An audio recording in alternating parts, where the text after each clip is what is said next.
కూటమి ప్రభుత్వం అధికారంలోకి వచ్చిన తర్వాత ఇప్పటికి దాదాపు 18 నెలలు కావస్తుంది. అదే ఇప్పుడు ఈ సంవత్సరం ఎలా ఉన్నదండి అసలు?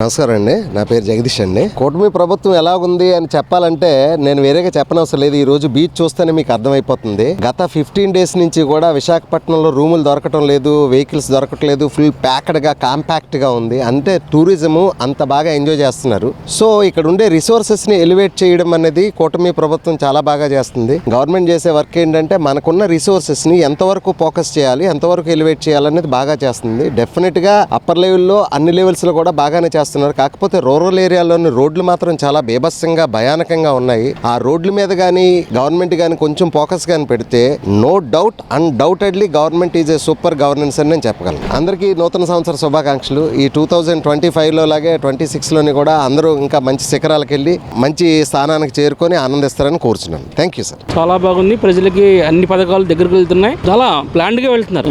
సాఫ్ట్వేర్ ఇండస్ట్రీ వైజాగ్ రావడం కానీ, అటు అమరావతి క్వాంటమ్ వ్యాలీ కానీ చాలా బాగా చేస్తున్నారు. చాలా plan. Visionary leader Chandrababu Naidu, అందులో డౌట్ లేదు. మరి సూపర్ 6 పథకాలు అన్ని ఎట్లా ఉన్నాయండి? శుభ్రంగా బ్రహ్మాండంగా ఏమి అన్ని గ్యాస్ సిలిండర్లు, దీపం పథకం సిలిండర్లు ఇచ్చారు. టీసీలో స్త్రీలకు ఉచిత పథకం కింద ప్రయాణం ఇచ్చారు. అన్ని మొత్తం అన్ని కూడా వాళ్ళు చెప్పినట్టు వెళ్తున్నారు. అంటే మన ఆర్థిక లోటు ఉన్నా కూడా ఆర్థిక పరిస్థితి వెళ్ళిపోయిన పాలకులు ఎలా చేశారో అందరికీ తెలుసు. గత వైఎస్ఆర్సీపీ గవర్నమెంట్ కి ఇప్పుడున్న కూటమి గవర్నమెంట్ కి ఎలా అనిపిస్తుంది? చాలా తేడా ఉంది. కొన్ని వేల రెట్లు తేడా ఉంది. అసలు అప్పటికిప్పటికీ సంబంధమే లేదు. అసలు ఇప్పుడు ప్రజలందరూ హ్యాపీగా ఉన్నారు, హ్యాపీగా తిరుగుతున్నారు. ఇద్దరికి ఏదైనా బయటకు రావాలంటే భయపడేవారు కదా. అది ఎప్పుడు ఎదురు వచ్చి ఆడొచ్చి ఏం కొడతాడో తెలియదు, ఏం నోటి వస్తుందో తెలియదు. ప్రతిరోజు వస్తాడు వాడు, వాలంటీర్ అంటాడు వచ్చి మీరేం చేస్తారు, మీ పిల్లలు ఏం చేస్తారు, మీ డీటెయిల్స్ ఏంటి, ఇవన్నీ. ఇప్పుడు చాలా బాగుంది. అప్పటికప్పటికి అసలు సంబంధమే లేదు. ఇప్పుడున్న కూటమి ప్రభుత్వం డెవలప్మెంట్ విషయంలో చూసుకున్నట్టయితే ఏ రకంగా అనిపిస్తుంది? డెవలప్మెంట్ చాలా బాగుంది సార్. నేను నిన్న ఇలా భీమిలికేసి వెళ్ళాను. ఏంటి అసలు అద్భుతంగా ఉంది. ఇదే కాదు, ఏ రోడ్లైనా సరే, రోడ్లు మా సైడ్ అది తాడేపల్లి కూడా అంత రోడ్లు అసలు ఎలా వేస్తారు, ప్లాన్డ్గా వెళ్తున్నారు. అసలు అంత సమస్య లేదు. ఇప్పటికి వచ్చి 2 years ఐ థింక్ 2 years అయితేనేమో చంద్రబాబు నాయుడు గారు ఎలక్ట్రిసిటీ ఛార్జెస్ ఏమైనా పెంచారు ఎప్పుడైనా? అది అప్పుడు ఎన్నిసార్లు పెంచారు ఎలక్ట్రిసిటీ ఛార్జెస్? చాలా బాగుంది ఇప్పుడు, అందులో డౌట్ లేదు. అసలు జగన్మోహన్ రెడ్డి గారికి చంద్రబాబు నాయుడు గారికి అసలు తేడా ఏంటంటారు? చంద్రబాబు నాయుడు గారు విజనరీ లీడర్ అండి. జగన్మోహన్ రెడ్డి గారు తెలియదు, దానికి ఏం అనుభవం ఉంది? ఏం చేశారు చెప్పండి? ఆయన కక్ష తీర్చుకోవాలి. వచ్చిన కాడి నుంచి ఆడిని అరెస్ట్ చేద్దామా, ఆడిటి మీద దాడి చేద్దామా, లేదా జీడి మీద దాడి చేద్దామా, ఆడిని ఇచ్చేద్దామా, లేదా వాడు మనకి సపోర్ట్ చేయట్లేదా, లేదా వాడిని వేసేయండి. ఇదే కదా వాడు అతని పని. డెవలప్మెంట్ మీద శ్రద్ధ. ఆయన ఇంకొక విషయం చెప్పాలో చెప్పడం కేసీఆర్ తో కుమ్మకాయ పడడం మాకు అనుమానంగా ఉంది. పోలవరం ఎక్కడైనా ఆగిపోయిందా? పోలవరం ఒక్క అడుగు ముందు పడింది. అతను ప్రజావేదిక ఎందుకు కూల్చాడు? ప్రజావేదిక ఎవరు అతని సొమ్మ? అది ప్రజల సొమ్ము. అది ప్రజావేదిక ఎందుకు కూల్చాడండి? అసలు అది వచ్చి రావడం ప్రజావేదిక డిమాలిష్ చేసామని చెప్పి ఆర్డర్స్ ఇచ్చాడు. మన పనులు మన ట్యాక్సెస్ కడితే కదా అది పెట్టారు కదా. అది దానివల్ల ఏంటి ఉపయోగం? దానివల్ల నష్టం ఏంది అతనికి? ఎందుకు కూల్చాడు? దానికి వేరే విధంగా ఉపయోగించుకోవచ్చు. నష్టం లేకపోతే పోలవరం అడుగు ముందు పడిందా? పోలవరం చేయలే, అసలు ఏది చేయలేదండి. అన్ని పడుకోబెట్టాడు. 30 ఏళ్ళు అండి. 30 ఏళ్ళు వెనక్కి తీసుకెళ్ళాడు. మనం విడిపోయిన దానికన్నా ఇప్పుడు ఎక్కువ నష్టం జరిగింది. ఇతని పాలనలో ఎక్కువ నష్టం జరిగింది. కేసీఆర్తో కుమ్మక్కైపోయాడు. పచ్చిగా చెప్పాలంటే కేసీఆర్తో కుమ్మకి కేసీఆర్ ఏం చేస్తా చేశాడు అంతే. మన ఏపీని డెవలప్మెంట్ అవనములు అసలు ఇలాంటి ఎన్ని పనులు ఓల్డ్ సార్ చెప్పాలంటే ఓల్డ్ ఒక పుస్తకం రాయాలి సార్. ఇప్పుడు కూటమి ప్రభుత్వం అధికారంలోకి వచ్చిన తర్వాత ఇప్పుడున్న ప్రభుత్వం యొక్క పనితీరు ఏ రకంగా అనిపిస్తుంది మీకు? ఈ సంవత్సరం నెక్స్ట్ ఎలా ఉండబోతుంది అనుకుంటున్నారు? బాగానే ఉంటుంది సార్ ప్రభుత్వం అయితే, పర్లేదు. అంటే ఇప్పుడు వరకు ఎలా ఉందండి? పర్లేదు లేదు, నాకైతే ఇప్పుడు వరకు అది బాగానే చేస్తారు. మరి ముందు ఎలా ఉంటుందో తెలియదు. కాకపోతే వీళ్ళు కొన్ని చేస్తారులే, అవి తప్పదు. అది కొన్ని పనులు అలా పోతూ ఉంటాయి డబ్బు. ప్రభుత్వం వైసీపీ ప్రభుత్వంకి ఇప్పుడున్న కూటమి ప్రభుత్వంకి తేడా ఎలా అనిపిస్తుంది మీకు? ఆయన పరిపాలన బాగానే ఉంది కానీ కాకపోతే ఏది సరిగా పట్టించుకునేటాడు కాదు. ఎవరు? జగనే. అదే బయట తిరిగి అన్నీ చూస్తే బాగానుండి. మరి ఆయన అలా చేయలేదు. వాళ్ళ నాన్నగారిలాగా వస్తాడు అనుకున్నాం కానీ అలా చేయలేకపోయాడు. కొద్దిగా ఇబ్బంది అయింది అంతే. ఇప్పుడు ఎలా ఉందండి కూటమి ప్రభుత్వం? ఇప్పుడు పోతే ఈయన పర్లేదులేండి. ఈయన వచ్చి ఉద్యోగాలన్నా ఇవన్నీ తీస్తాడు. మరి ఎలా ఉంటుందో తెలియదు. హ్యాపీ న్యూ ఇయర్ అండి. గత వైఎస్ఆర్సీపీ ప్రభుత్వం ఉండేటప్పుడు ఇప్పుడున్న కూటమి ప్రభుత్వం అధికారంలోకి వచ్చిన తర్వాత ఎలా అనిపిస్తుందండి డెవలప్మెంట్ విషయం? గత ప్రభుత్వం గురించి నేను ఎక్కువ కామెంట్ చేయట్లేదు, ఎందుకంటే నేను పై దేశాల్లో ఉంటాను. ఇప్పుడు నేను వచ్చింది టైం అనే వచ్చానండి. బట్ నేను ఇప్పుడు అబ్జర్వ్ చేస్తున్నది ఏంటంటే we are feeling more secure and more happening అండి. ఇంతకుముందు ఆంధ్ర నుంచి వచ్చాను అంటే ఈ తెలుగు గాయన్ అనేవారు. ఇప్పుడు ఆంధ్ర నుంచి వచ్చానంటే ఓ హ్యాపెనింగ్ ప్లేస్ అంటే మన బాబు గారి గవర్నమెంట్ నుంచి వస్తున్నారు, ఇక్కడ ఈ ఊర్లో ఇవి వస్తుంది, ఆ ఊర్లో అది వస్తుందని ఆ బజ్ వస్తుంది. దానివల్ల మేము కూడా లైమ్ లైట్ లోకి వస్తున్నాము. It's lot of buzz is happening అండి around the globe because of the current government. I can say lot of buzz is happening, lot of cleanliness ఉన్నది. ట్రాక్స్ అన్ని ఇంప్రూవ్ అవుతున్నాయి. అంటే నెంబర్ ఆఫ్ రోడ్ ట్రాక్స్ ఇంతకు ముందు 1.5 అని ఉంటుంది, ఇప్పుడు 2 tracks 3 tracks కదా. సో డెవలప్మెంట్ అయితే డెఫినెట్ గా ఉంది and we are looking forward for more and more development అండి. చూసుకున్నట్టయితే అమెరికా తర్వాత నెక్స్ట్ మన విశాఖపట్నం, ఆంధ్రప్రదేశ్లోని విశాఖపట్నంలోని అత్యంత పెద్ద సంస్థ అయిన గూగుల్ డేటా సెంటర్ని ఇక్కడ పెట్టడం అయితే జరుగుతుంది. ఎలా ఉండబోతుంది అనుకుంటారు? ఇన్ ఫ్యూచర్లో ఎలా ఉండబోతుంది? Yeah definitely it's a good thing అండి. ఇప్పుడు ద హోల్ ఫోకస్ అంతా కూడా విశాఖపట్నం మీదే ఉంది. నా friends who are in Delhi, ముంబైలో ఉన్న వాళ్ళు కూడా నాకు అవన్నీ ఫార్వర్డ్ చేస్తున్నారు, కంగ్రాచులేషన్స్ అని. డెఫినెట్గా ఇది ఒక బిగ్ హబ్ అవుతుందండి. ఇంతకు ముందంతా మనం హబ్ అంటే ఓన్లీ బెంగళూరు మాట్లాడడం, తర్వాత హైదరాబాద్ మాట్లాడుకున్నాం. Now the next comes is Visakhapatnam and it's definitely going to be very good rocking. And I'm sure current government, present government looking into the logistics also in terms of people's accommodation or traffic movement or whatever. I'm sure Andy, but definitely Andhra is going to be at top place and Visakhapatnam again. అంటే కూటమి ప్రభుత్వం అధికారంలోకి వచ్చిన తర్వాత అనేక సంక్షేమ పథకాలతో పాటు అభివృద్ధి దశలుగా ముందుకెళ్తూ ఉంది. ఇప్పుడు అనేక రకాల డేటా సెంటర్లు కూడా ఇప్పుడు విశాఖపట్నాన్ని ఐటీ హబ్గా మారిపోతుంది. అసలు ఎలా ఉండిపోతుంది అనుకుంటున్నాను? చాలా ఇంప్రూవ్ అవుతుందని అనుకుంటున్నాను. మరి కూటమి ప్రభుత్వం అధికారంలోకి రావడం హ్యాపీయేనండి. అంటే చంద్రబాబు గారు, పవన్ కళ్యాణ్ గారు, మోడీ గారు రావడం చాలా హ్యాపీగానే ఉంది. వాళ్ళ ముగ్గురు ఉండడం వల్ల చాలా అభివృద్ధి కూడా చెందుతుంది. కూటమి ప్రభుత్వం అధికారంలోకి వచ్చిన తర్వాత ఇప్పుడున్న డెవలప్మెంట్ ఏ రకంగా కనిపిస్తుందండి?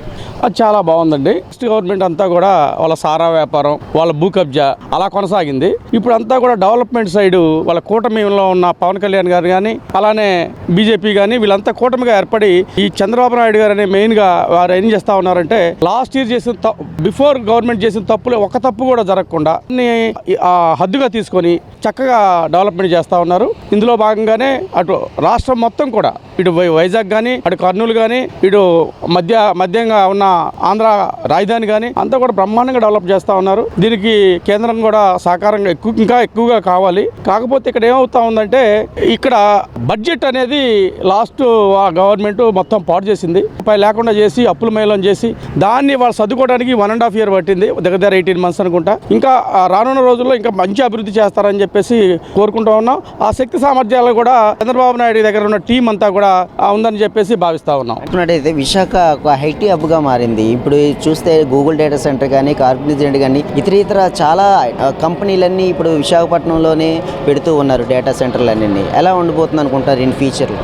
ఖచ్చితంగా అండి, ఖచ్చితంగా చాలా డెవలప్మెంట్ ఉంటుంది. ఎందుకంటే ఇవన్నీ కూడా గత ప్రభుత్వం దగ్గర నుంచి నేర్చుకున్నటువంటి ఇవే అనమాట. ఎందుకంటే వాళ్ళు ఏదో సమోసా సెంటర్, పానీపూరి సెంటర్ ఇవే తెచ్చింది కంపెనీలు. ఇప్పుడు కంప్లీట్ మీరు చూస్తూ ఉన్నారు. ఇవాళ ఆల్రెడీ కొత్త బిల్డింగ్లో కాకపోయినా పాత బిల్డింగ్లో కొన్ని కంపెనీలు స్టార్ట్ చేశారు. రానున్న రోజుల్లో ఇంకా మంచిగా స్టార్ట్ చేస్తారు. వాటన్నిటికి కూడా అవకాశాలు ఖచ్చితంగా ఉన్నాయి. ఇదన్నీ కూడా రానున్న రోజుల్లో వైజాగ్ ఒక అద్భుత ప్రపంచం కాబోతా ఉంది, ఒక ఫైనాన్షియల్ రాజధాని కాబోతా ఉంది. అందులో ఎటువంటి ఇది లేదు. ఈ మధ్యనే రోడ్స్ కూడా, హైవేస్ కూడాను ప్రకటించారు. భోగాపురం ఎయిర్పోర్ట్ కానీ ఇవన్నీ కూడా. ఎందుకంటే చంద్రబాబు నాయుడు గారు ఆయన జీవితంలో ఒక అద్భుతంగా రాజధానిని, అద్భుతంగా ఆంధ్రప్రదేశ్ని తీర్చిదిద్దాలని మొట్టమొదటి నుంచి ఉన్న కోరిక. కొన్ని అవకాశాల మీద ఆయనకి రాకపోవచ్చు. ఇప్పుడు దేవుడు భగవంతుడు ఆయనకి అవకాశం ఇచ్చాడు. భగవంతుడు కూడా కదా, లాస్ట్ గవర్నమెంట్ అవకాశం ఇచ్చిందండి. వాళ్ళు చేసిన తప్పులే వాళ్ళకి నాశనానికి కారణం. ఖచ్చితంగా ఈ కూటమి ప్రభుత్వం ఖచ్చితంగా వైజాగ్ని అద్భుతంగా తీర్చబోతా ఉంది. ఒక వైజాగ్నే కాదు, మొత్తం ఆంధ్రప్రదేశ్ మొత్తం కూడా సస్యశ్యామలం కాబోతా ఉంది. దాంట్లో ఎటువంటి సందేహం కూడా లేదండి. కూటమి ప్రభుత్వం అధికారంలోకి వచ్చిన తర్వాత ఎలా ఉందండి ఇప్పుడున్న పరిపాలన? ఏ రకంగా అనిపిస్తుంది? ముందు పరిపాలన చేసిన పొరపాట్లు వాటిని సరిదిద్దుకోవడానికే ఈ టైం పట్టింది వాళ్ళకి. అయినా కూడా పథకాలన్నీ కూడా ఉచిత గ్యాస్, అలాగే తల్లికి వందనం అని, ఉచిత బస్సు ఇవన్నీ కూడా ఏర్పాటు చేశారు. ఎస్పెషల్లీ మహిళల కోసం అయితే ఇంకా బాగా ఆలోచిస్తున్నారు. గత ప్రభుత్వంలో అయితే మహిళలు అంటే చిన్న వయసు నుండి పెద్దవాళ్ళ వరకు కూడా ఎవరికి కూడా బయటికి వెళ్ళామంటే రక్షణ లేదు. ఎప్పుడు ఎలా ఉంటుందో ఏం చెప్పలేకపోతున్నాం. కానీ ఇప్పుడు మహిళల కోసం బాగా కేర్ తీసుకుంటున్నారు ఈ ప్రభుత్వంలో. అంటే ఇప్పుడు మీరు చూసుకున్నట్టయితే అనేక సంక్షేమ పథకాలన్నీ కూటమి ప్రభుత్వం ఇచ్చింది. గత ప్రభుత్వం కూడా పథకాలు ఇచ్చింది. కానీ ఎలాగా అంటే దానికి దీనికి వేరియేషన్ ఏం కనిపించింది? తల్లికి వందనం అంటే ఇంట్లో ఒక పిల్లలకే ఇచ్చేవాళ్ళు గత ప్రభుత్వం. ఇప్పుడు ఎంతమంది ఉంటే అంతమందికి కూడా తల్లికి వందనం అని ఇస్తున్నారు. ఆ ఉచిత బస్సు ఉపయోగం ఉందండి. ఇప్పుడు ఎక్కడికి వెళ్ళాలి, అంతకుముందు కొంచెం ఆలోచించేవాళ్ళు. ఒక ఫంక్షన్కి వెళ్ళాలన్నా ఏదో ఇంట్లో నుంచి మగవాళ్ళు వెళ్తారులే అన్నట్టుగా ఉండేది. ఇప్పుడు మేము లేడీసే వెళ్తున్నాం ఏదైనా ఫంక్షన్ ఉన్నా కూడా. అందరం కలిసి అలా. మీకు ఏమనిపిస్తుంది అంటే ఈ ఏడాది అంతా బాగా జరిగిందా మరి? ఏడాదంతా బాగా జరిగింది కానీ అంటే వాళ్ళు చేసిన పొరపాట్లు సరిదిద్దుకోవడానికి వాళ్ళకి చాలా టైం పడుతుంది. అవన్నీ ఇప్పుడు ఆ అమరావతి వైపు ఆ రాజధాని అవన్నీ వాళ్ళు అసలు ఆ బిల్డింగ్లు అలా వదిలేస్తారు కదండి, వాటినన్నీ మళ్ళీ మాడిఫై చేసుకున్నప్పటికి టైం అవుతుంది. అంతా కూడా చాలా చక్కగా చేస్తారనే ఉంది. అక్కడి నుంచి చూస్తున్నాం కదా, అప్పటికిప్పటికీ డెవలప్మెంట్ చాలా కనిపిస్తుంది. విశాఖ అనేక రకాల గూగుల్ డేటా సెంటర్ ఉన్నాయి, ఎలా అనిపిస్తున్నాయి? ఇక్కడ మనకి ఫార్మా కంపెనీస్ ఏంటి, ఇప్పుడు కాగ్నిజెంట్ ఇవన్నీ కూడా వస్తాయని చెప్పేసి అన్నారు. మన పిల్లలు ఎక్కడో బెంగళూరు, హైదరాబాద్ ఇలా వర్క్ చేసుకునే మళ్ళీ పేరెంట్స్కి దూరంగా ఉండేలాగా మళ్ళీ పిల్లలు కంట్రీస్లో కూడా ఉంటున్నారు కదా, అదర్ కంట్రీస్లో. అలా ఏం కాకుండా మనకు వైజాగ్లోనే ఈ ఐటీ ఇవన్నీ వచ్చేస్తే మన పిల్లలు మన దగ్గరే ఉంటారు, చాలా హ్యాపీగా ఉంటుంది. అధికారంలోకి వచ్చిన తర్వాత ఇప్పుడున్న డెవలప్మెంట్ ఏ రకంగా అనిపిస్తుంది మీకు? అన్ని బాగానే ఉన్నాయి. డెవలప్మెంట్ వరకు స్లోగా డెవలప్ అవుతుంది. కష్టాల్లోంచి ఇప్పుడే స్టేట్ బయటపడుతుంది కదా, ఫ్యూచర్ బాగుంటుంది. గత వైఎస్ఆర్సీపీ అధికారంలో ఉండేటప్పుడు డెవలప్మెంట్ ఏ రకంగా అనిపించింది? ఏమో డెవలప్మెంట్ అప్పుడేమి రోడ్లు కానీ ఏమి వేసింది ఏం కనపడలా, ఏం రోడ్లు ఏమి వేయలేదు. డెవలప్మెంట్ ఏముంది అప్పుడు అసలు అంత పంచితే పంచే మిగులుద్ది దాకా. మరి విశాఖపట్నంకి అనేక రకాల ఐటీ సంస్థలన్నీ ఇప్పుడు వస్తూ ఉన్నాయి. గూగుల్ డేటా సెంటర్ కానీ, కాగ్నిజెంట్ కానీ, టీసీఎస్ కానీ, ఇలా చెప్పుకుంటూ పోతే అనేక సంస్థలన్నీ విశాఖపట్నంలోనే ఉన్నాయి. ఎలా అదే ఇంకో 1 year పడితే కానీ మనకు పొజిషన్ కరెక్ట్గా తెలియదు. పేపర్ మీద అయితే కనపడుతున్నాయి అన్ని. గ్రౌండ్లో ఇంకో 1 year పోతే కానీ మనకి కొంచెం ఒక అంచనాకు రాలేము ఏ కంపెనీలో వస్తే ఏంటి అని. అంతే కదండి, రావడం మెయిన్ కాదు, జాబ్ ఇవ్వాలి కదా. ఇంకా ఎలా డెవలప్ చేస్తే బాగుంటుంది అనుకుంటున్నారు? అయితే మ్యానుఫ్యాక్చరింగ్ యూనిట్స్ అన్ని పెట్టాలి. హైదరాబాద్ మ్యానుఫ్యాక్చరింగ్, ఐటీ, హార్డ్వేర్ అన్నీ ఉండాలి. ఒక దాని మీద ఎప్పుడు డిపెండ్ అవ్వకూడదు. అంతే కదండి. చంద్రబాబు నాయుడు గారికి ఏం చెప్పాలనుకుంటున్నారు? ప్రతిపక్షం గురించి కొంచెం పట్టించుకోవాలి. ఆయన రఫా అరుగుతా అంటే సీఎం ఏం మాట్లాడాడు, నరుగుతా ఉంటున్నారు వాళ్ళు. గట్టిగా దాని మీద యాక్షన్ తీసుకోవాలి. రఫాని వాళ్ళ మైండ్ సెట్ మార్చాలి. అంతే కదండి. వాళ్ళకే జగన్కే ఎక్కువ లాస్ దానివల్ల. నేను వస్తే నరికేస్తానంటే ఎవడ నోటేస్తాడా? 2029 ఎన్నికల్లో జగన్మోహన్ రెడ్డి గారు అధికారంలోకి వస్తారా? ప్రజెంట్ అయితే ఏం పొజిషన్ కనపడతలేదు పార్టీకి. అతను యాక్టివ్గా లేడు కదా, ఏదో వస్తున్నాడు, నెలకోసారి వచ్చి వెళ్ళిపోతున్నాడు. అసెంబ్లీకి కూడా ఏం వెళ్తలేదు. అసెంబ్లీకి వెళ్ళాలి కంపల్సరీగా. నేను గెలిపించిన పులివెందుల ప్రజలకు న్యాయం చేయాలి కదా. నువ్వు అసెంబ్లీకి వెళ్ళకుండా నువ్వు అసెంబ్లీ మళ్ళీ ఎమ్మెల్యేగా పోటీ చేయడం ఎందుకు నువ్వు? అంతే కదా, నీకు ఎమ్మెల్యే నువ్వు రాజకీయాలను తప్పుకోవడం బెటర్. అంతే కదా. 2029 ఎన్నికల్లో నేనే విజయం సాధిస్తాను, నేనే అధికారంలోకి వస్తానని చెప్పేసి జగన్మోహన్ రెడ్డి గారు చెప్తున్నారు కదా. అంటారండి, మొన్న కూడా అన్నాడుగా 175కి 175 వస్తాయని. ఇంటి కుదరదు, ప్రజలు పోవాలి కదా. ఆయన చేతులు ఏం లేదు. అధికారంలో ఉన్నప్పుడు 175 అన్నాడు కదా, మరి రాలేదు. కనీసం 10% కూడా రాలేదు. అవును అంటారు రాజకీయ నాయకులు. ఆ చేతిలో ఉందా అంటే మొత్తం 5 కోట్ల మంది జనం ఓటు ఆయనే చేస్తాడా? అంత ఈజీ ఏం కాదు. ఇప్పుడున్న సూపర్ 6 పథకాలు ఎలా ఉన్నాయండి? బాగుంది. కష్టాల్లో ఉండా లాక్కొస్తున్నారు మంచి పథకాలతో. ఇంత ఆర్థిక కష్టాలు ఉండా జీతాలు టైంకి ఇస్తున్నారు అందరికి.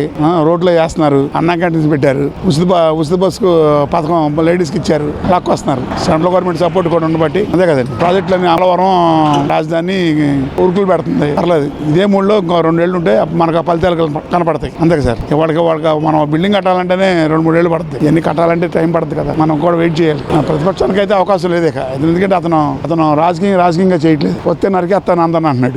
ఓటేసి నరికించుకుంటాకేంటి? నువ్వేం చేయాలో, నేనే ప్రజలకు ఏం చేస్తావో చెప్పాలి. చంద్రబాబు కన్నా మెరుగ్గా నువ్వేం చేయగలవో చెప్పాలి. అంతే కదండి.